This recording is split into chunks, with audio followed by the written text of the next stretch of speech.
I'm Scott Al Miller. This is my everyday life living in Latin America. I've been an expat for the last 10 years and been planning to be one for many years before that. And today, I had some comments from a number of different people about unrelated things. And I wanted to go over some of what I feel is behind some of these comments, or understanding a little bit of context, because so often I get a comment that's something like, oh, here's a thing that happened historically, and here's what we can derive from it. And almost always the thing that they like to say is, obviously it means this or that, ends up being a thing I would never draw as a conclusion from those things. And I think it's pretty important. And one of the ones that I want to specifically touch on that no one has mentioned is why I left the United States. I grew up in the United States. I grew up in New York. I lived in Texas for a long time. I've lived all over the United States. I've worked all over the United States and abroad, and my family chose to move away. And there may be a lot of reasons that you think we did, but probably not too many of them are going to be correct. So I want to talk about how people will often lump us into other groups and try to draw conclusions from us living abroad, and talk about what that really means and how you can apply that to other discussions about expats and things like that, and how we really can't know as much as we think we know about things. I think it's going to be a good discussion. We're going to get to that right after the bump.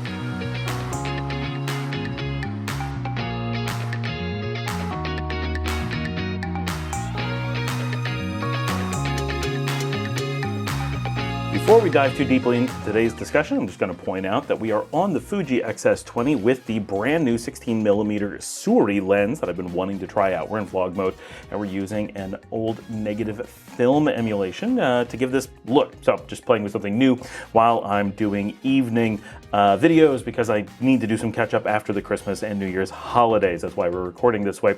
But this topic came up because I was going through the comments today, and I do want to point out, for those of you who do email me and all that contact information, it's right down there in those show notes. I generally only check my mail about once a week. This is not my full-time job, as much as it may seem like it, and I am not paid to do email consulting. I do want to converse with you guys. I do want to have contact. Absolutely. I'm not discouraging anyone from reaching out, but a lot of people think that I'm going to answer them right away and that I need to be at their beck and call. And I can't be. I have a full-time job. I have to do that. I have kids and a family, and I do this actually on the side. So please have a little patience that I do try to get back to everyone, but don't wait like 24 hours and be like, why haven't you answered me yet? That's not going to happen. If you need an answer quickly, one, post in the show notes. You're much more likely to get a response. Post in the WhatsApp group. Information is down there. Someone will answer you, and I'm more likely to see it quickly.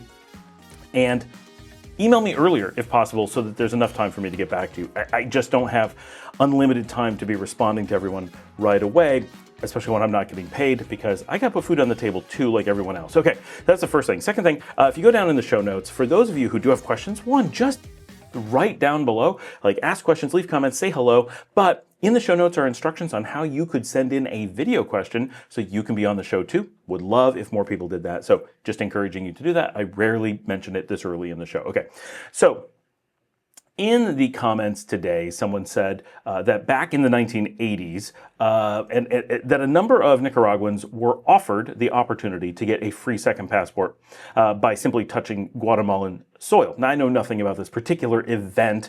Is more of an internal thing in Central America. And it's very logical, right? They basically, in many ways, operate like U.S. states rather than independent countries. Of course, they are independent countries. I'm not saying that they are not, but there's a very close working relationship between these countries, and sometimes things like this need to happen for internal logistical reasons. And especially in the 1980s, Nicaragua was actively at war. Americans tend to be quite aware of this, who are at least my age, because we grew up actively at war, and that war was often considered treason against the United States. It was an illegal war, even by U.S. standards. We had, as a people, said we were not interested in this war. We were unwilling to continue it, and it was continued illegally. So it was not just a war against Nicaraguans. That's where the bullets were being fired, but it was a war on Americans as well. That's an important bit of context. You can't both support that war and be a patriot. It was treason to support that war. You were an enemy of America supporting that war, even on the American side, because it was not an American side. It was an American government against the people side. So it was a completely illegal war. People did go to jail over it, but it's an important context. But Nicaraguans saw it as a war on their soil, a physical war with guns.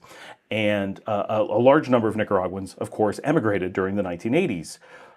If I was to say, after giving this little bit of basic information, for obvious reasons, I think most of you would draw the conclusion that it is common for people in a war zone to take opportunities to at least get a second passport, if not actively move out of that zone during that time. This is pretty common of anyone who is affluent enough to be able to leave an active war zone. Generally, people do, unless they're in a very safe position or location and feel that it's financially beneficial to hold out physically in place.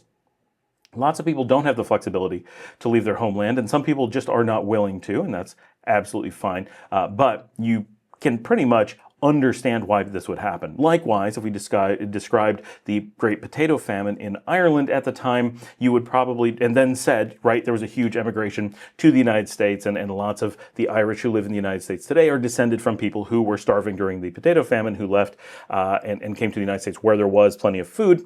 You would generally draw the conclusion that probably the potato famine was a leading cause of people deciding to leave Ireland at that time, and you'd probably be correct. And the same thing with Nicaragua. The active war probably drove a lot of people out of Nicaragua at that time. Just kind of seems logical. But the person who was posting posted that he felt it was completely obvious and everyone just knew that it wasn't the fact that their country was under siege, that there were guerrillas in the forest, that there was all this danger from an outside force that had just been kicked out and had just had 70 years of occupation and horrific torture within the country, but that rather it was that they didn't like the new government that was temporarily in place to protect them from that. And while, yes, some people probably did leave because they didn't like being on the Nicaraguan side of things and they wanted to be on the foreign aggressor's side of things, I'm sure someone did leave for that purpose. But to make the jump that that's why everyone left doesn't make a lot of sense. At least it doesn't seem to. But their conclusion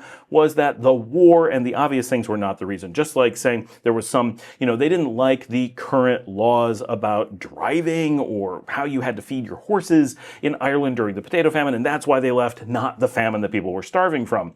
Of course, it could be some other factor. We don't really know on an individual basis, but there's some obvious things, and then there's some really stretching it things. And it's important to have that context, but people are pushed very hard to post that other things are the driving factors. And the reason I bring this up and bring up my own situation is that because of people like me who have left the United States or Canada in recent years, quite often we are going to be lumped together into a similar group. And people are going to draw the conclusion that a lot of us, or all of us, right, have left the United States or Canada because we are upset with the current political climate, who was elected president, who's in power, the way that the laws are going, and so forth. And lots of people, for sure, especially now, are leaving or considering leaving those countries for those reasons. Absolutely, and we should remember that that is definitely happening. But it's also important to look at people like me who made the decision to start looking abroad in the early 2000s and came to the definite conclusion that we were going to move abroad around 2007 when we tried out some international travel to see what we thought of living abroad and started making definite plans around 2011. If you look at those years, you'll find that it's really hard to come up with a consistent political climate under which we decided to maybe move, did our research, and then did our planning, and then in 2015 did the actual, you could count it as 2014, that's when we pulled the trigger but didn't make it until 2015, to get out of the country. We're in very different political climates when we did that. And it's true. A lot of times we wish we could claim the moral high ground and say, oh, the political blah, blah, blah that we don't agree with drove us out of the country. It was so bad that we left our home country and gave up our homeland because we wanted to make this political statement that we felt so morally obligated to do so. Well, we didn't. That's just dishonest. The reality is that, one, we really thought the idea of traveling around the world sounded super exciting. We're really into adventure. We wanted our children to have some serious benefits of having grown up around the world with exposure to lots of different cultures and languages and food and lifestyles and politics. And we just wanted to see if living somewhere else would suit us better. And so when we first did it, we didn't know if we would do it forever or not. We did suspect that we would, But we didn't make a permanent decision that we would never come home, and we went to a lot of different countries. We didn't leave the United States to come to Nicaragua. It wasn't even really on our radar at the time. Yes, we knew someday it was something we wanted to visit. That was true, but it was not the primary destination nor where we thought we were going to end up. It was on a rather long list of places that we definitely wanted to check out someday.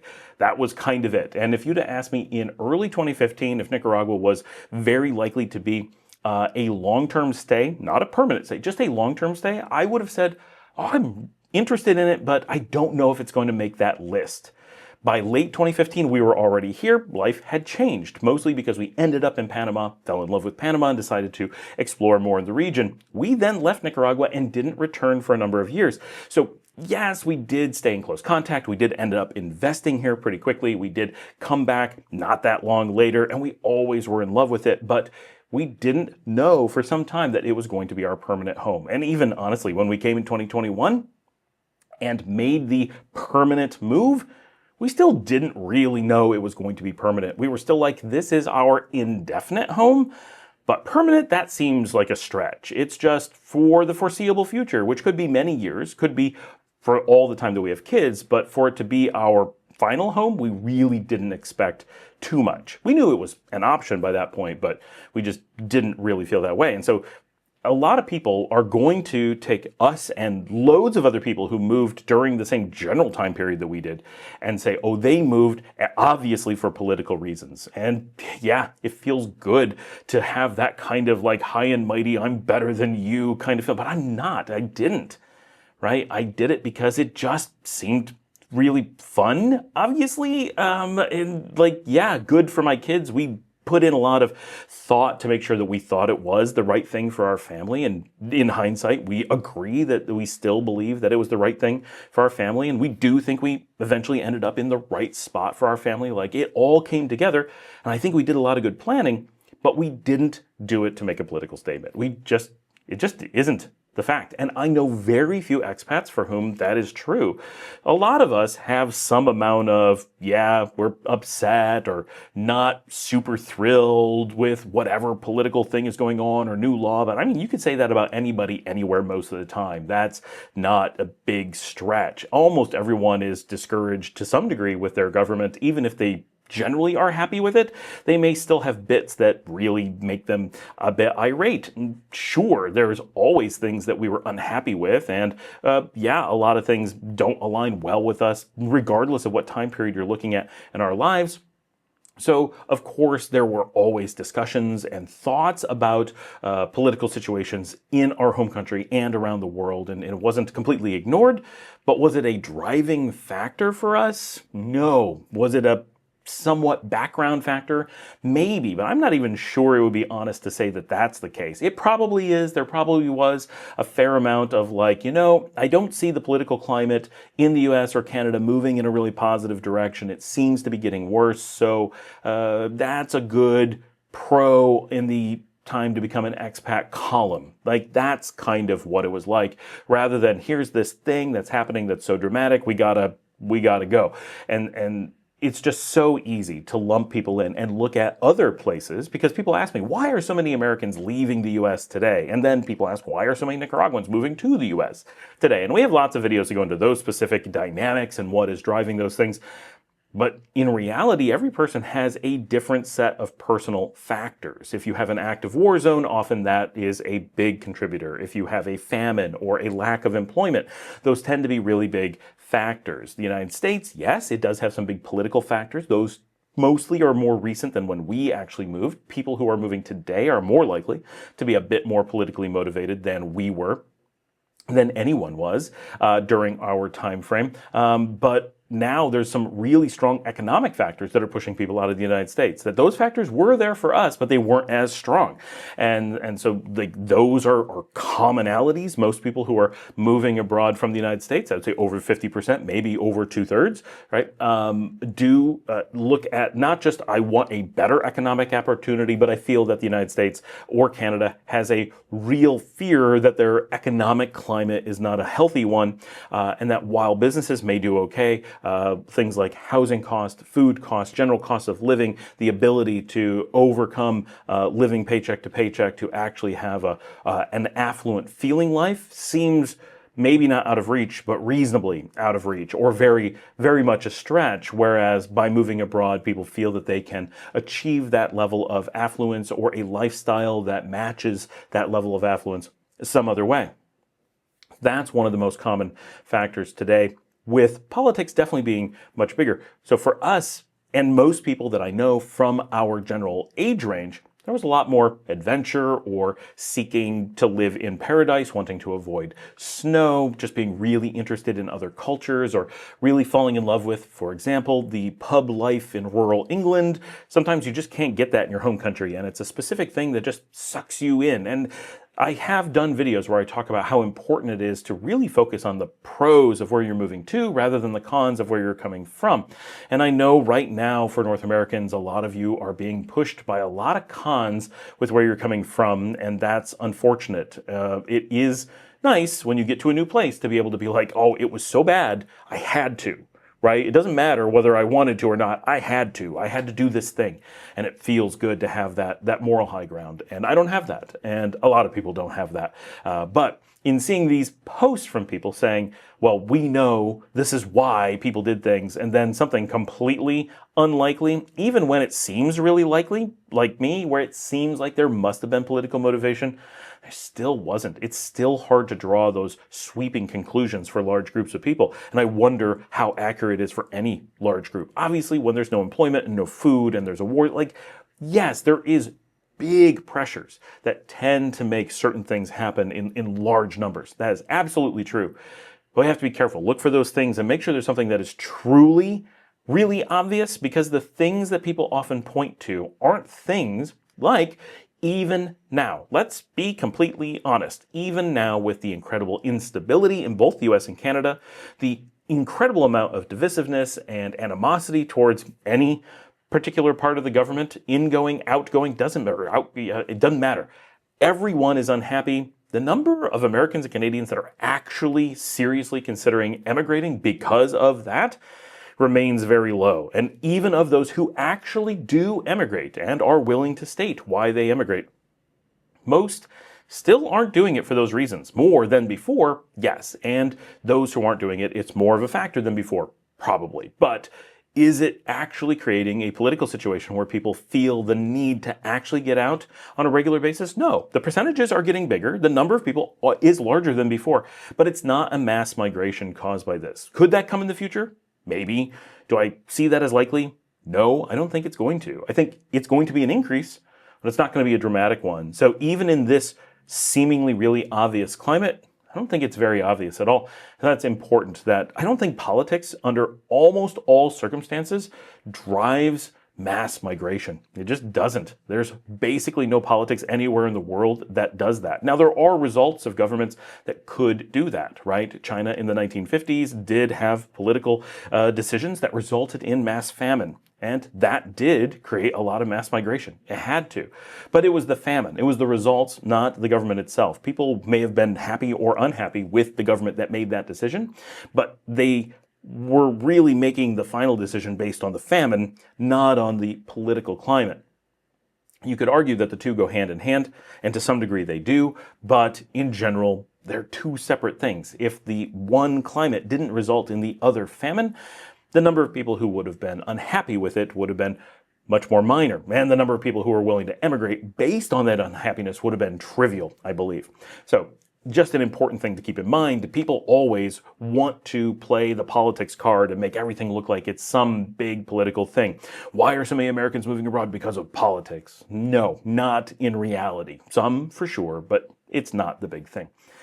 The second thing, and this is kind of related, we talked about this a bit, but it came up again, and that is, it's easy to say things like, this is going to sound like a real political discussion, it is anything but, that you can flush toilet paper and flushable wipes, and that they go down, so therefore they're flushable. And this brings up a really interesting point of what does it mean to be flushable? And when people say you can't flush something, let's be clear, this is a sloppy linguistic thing that is unfortunate that American English has devolved into this, but we use the word can't to mean shouldn't or mayn't. And that is what we actually mean. We mean you should not, when we say, I'm not saying you always shouldn't, I'm saying when we say that you can't flush toilet paper or you can't flush wipes, what we're actually saying is you shouldn't, and in many cases, you're not allowed to. Meaning that you're renting a place and they tell you it's in the rules, you're not supposed to, or you're in a hotel and they say you're not supposed to. You're not going to go to jail for it, but it is against a rule. You can take that rule for what you want.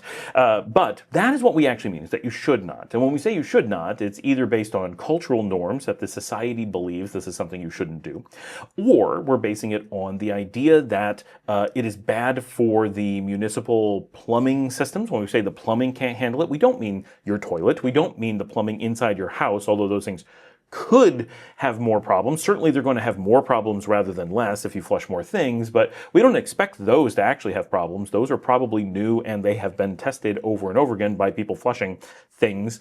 But the municipal system struggles with volume, and the end users, meaning the people who have toilets, have no real insight into whether or not they're causing problems with the municipal system. So you could have a million, quite literally, people come to you and say, I have flushed wipes, it causes no problems.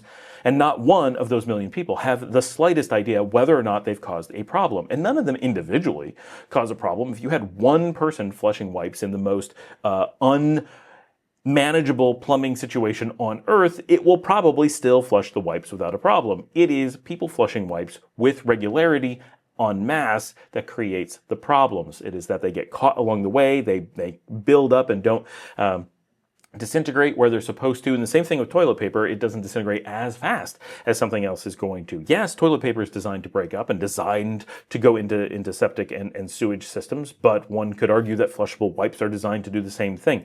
But plumbing engineers, water treatment engineers will tell you that that's not the same, and that flushable wipe, like non-flushable wipes are one thing, flushable wipes are another. Toilet paper is another, and organic material, if you know what I mean, is yet another. Each one is another stage, and each one that is another stage worse is a bit worse than the one before. And so all of them they'd like to see less of, and the total accumulation of all of them is really what causes or doesn't problems.